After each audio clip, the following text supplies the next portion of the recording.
South east central railway Raipur इथल्या अप्रेंटिसशिपच्या जागा निघालेल्या आहेत. अप्रेंटिसशिपच्या जागा या 2 एप्रिलपासून 1 मे पर्यंत आपल्याला हा फॉर्म भरता येणार आहे.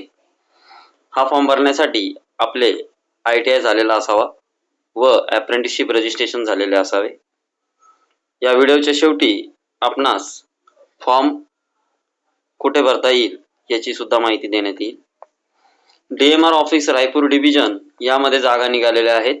Welder, Turner, fitter, electrician, stenographer English, stenographer Hindi, computer operator, health sanitary inspector, machinist, mechanic diesel, mechanic refrigeration and air conditioner, mechanic auto electrical and electronics, wagon repair workshop Raipur, fitter, welder, machinist, Turner, electrician, computer operator, stenographer English आणि हिंदी. तर रायपूर येथे DRM office Raipur येथे 844 व wagon repair वर्कशॉपमध्ये 269 अशा total जागा आहेत. यासाठी 10वीला 50% aggregate marks पाहिजे आहेत.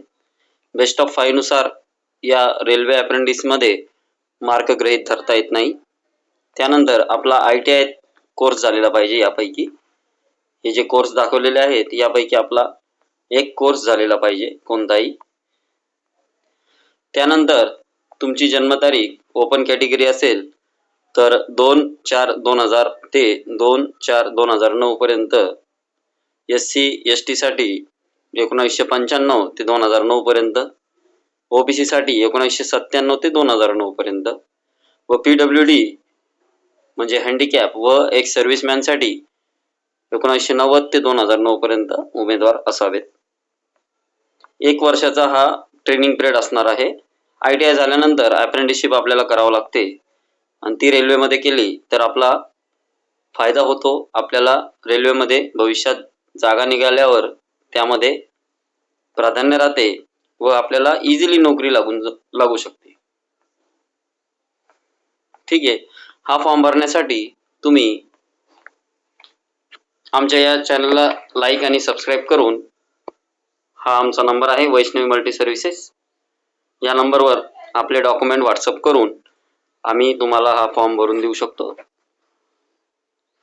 रजिस्ट्रेशन झालेले असेल तर फॉर्म भरण्यासाठी फक्त 100 रुपये लागतील व रजिस्ट्रेशन झालेले नसेल अप्रेंटिसशिपचे तर त्याला वेगळा चार्ज लागेल.